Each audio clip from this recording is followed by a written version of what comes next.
Welcome to another edition of the Gridiron Report. I'm Jarret Johnson. I'm joined by the mighty Joe. Yeah, you're mighty Joe. First off, I just want to say your chops. I don't know if it's really coming in this video. Show him your profile. Face that way. He's got these awesome Teen Wolf chops going right now.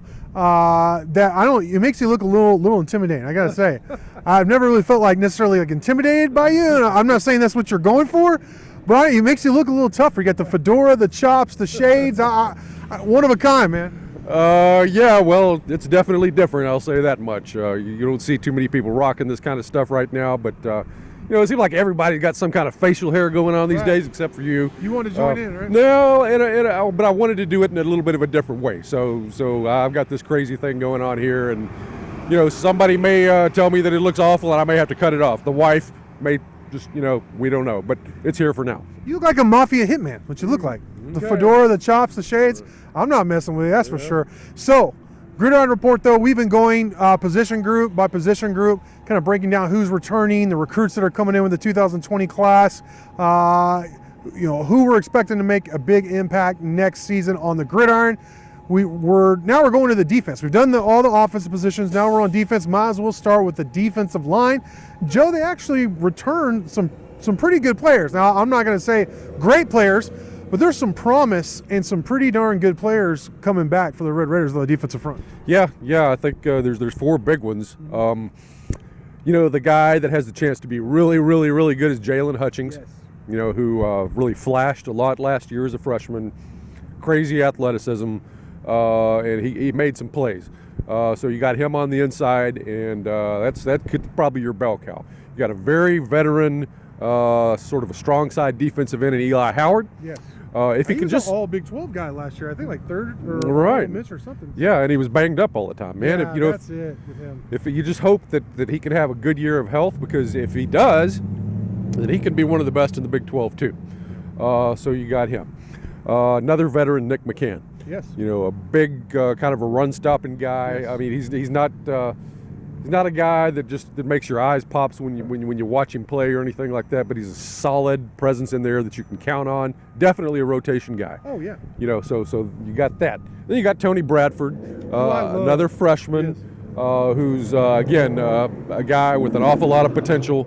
Not a tall guy in terms of stature, but he's just a guy that is around the ball a lot, and you do see him make some plays. So I would expect to see him make a jump this year. Joe, another guy who came in with the same class as Bradford that I'm interested to see actually play, see what he has, is Gilbert Abenami. He was a highly rated guy. He was hurt, I think, towards the end of his junior year, or maybe around his junior year, and missed a lot of time. Played his senior year, had a good year, but then he was hurt last year at Texas Tech, and he redshirted. So I want to see, he's a big, defensive end. I think he's a guy who can get after the quarterback, can make some negative plays, for your defense, which of course you're always looking for. That's somebody, I can't wait to see in spring ball. Of course, John Scott, I don't know how much he's going to be able to contribute this year. He may be a couple years away. Of course, he was, unfortunately, he was shot. He was a victim of a shooting at a pool party last summer, I believe, which thankfully he's still with us, to be quite honest. I mean, I'm not even joking. He's still with us, and he's still on the team, but he lost a lot of weight. And it's just going to, look, those guys, they train, they eat a certain way year round, and obviously when he was injured, he couldn't do that. So we'll have to see how much he can contribute and how fast he can contribute anything. But I'll be interested to see what he does bring. Devin Drew's coming in, junior college All-American who signed with the 2020 class. He's coming in here in the spring, so we'll get a chance to see him right off the bat. He's going to play. Coach Wells has said he has to play. So I think he can play some defensive tackle in certain situations, and he's going to play defensive end for you. Yeah, no doubt about it. A definite piece that you're going to plug in there. I mean, you don't recruit JUCO guys to not play. to redshirt them, or just they're going to you get them. You expect them to hit the ground running and play. So definitely he's going to factor in. Do you think Philip Bleedeye or LB Moore, he's an overhanging linebacker he's a defensive front guy. Do you expect either one of those guys to play as true freshmen, or you think they redshirt and kind of develop them? Yeah, I think they both got a shot, to be perfectly honest. I mean, I've said it before, these guys look like they're physically ready, and they play the game physically at the level that they were at.